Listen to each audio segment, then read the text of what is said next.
नमस्कार मित्रांनो, सर्व स्पर्धा परीक्षा करणाऱ्या विद्यार्थ्यांचं विशाल काकोडे 98 यूट्यूब चॅनल तुमचं स्वागत आहे. मित्रांनो, तुमच्यासाठी अत्यंत महत्त्वाचा व्हिडिओ स्किप न करता व्हिडिओ पूर्ण नक्कीच बघा.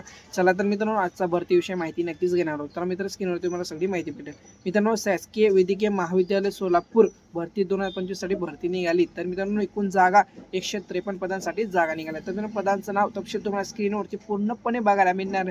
कुठल्या पदाला कुठल्या जागा आहेत नक्कीच तुम्हाला स्क्रीनवरती बघायला मिळतात, कारण की व्हिडिओ थांबून ते स्क्रीनवरती तुम्ही बघू शकता. मित्रांनो, चला मित्रांनो, शिक्षण पात्रता तुमची फक्त 10वी पास असायला गरजेचं आहे. तर मित्रांनो, वयाची 18 ते 38 वर्ष तुमचं पूर्ण असायला पाहिजे. तर मित्रांनो, SC ST साठी तुम्हाला 5 वर्ष सूट देण्यात आली, तर OBC साठी फक्त 3 वर्ष सूट देण्यात आली. तर मित्रांनो, नोकरी ठिकाण हे आपल्या सोलापूर जिल्ह्यामध्ये असणार आहे. तर मित्रांनो, तुमची फी जनरल OBC साठी तुम्हाला फक्त 1000 रुपये देण्यात आले, तर SC ST आणि अनाथ मुलांसाठी फक्त 900 रुपये देण्यात आले. तर मित्रांनो, अर्ज करण्याची तारीख अर्ज करण्याची शेवटची तारीख 5 डिसेंबर 2025 रोजी असणार आहे. तर मित्रांनो, व्हिडिओ आवडला असेल तर भरती करणाऱ्या विद्यार्थ्यांपर्यंत व्हिडिओ नक्कीच शेअर करा आणि आपल्या चॅनल सबस्क्राईब करायला विसरू नका. चला मित्रांनो, जय महाराष्ट्र, जय शिवराय.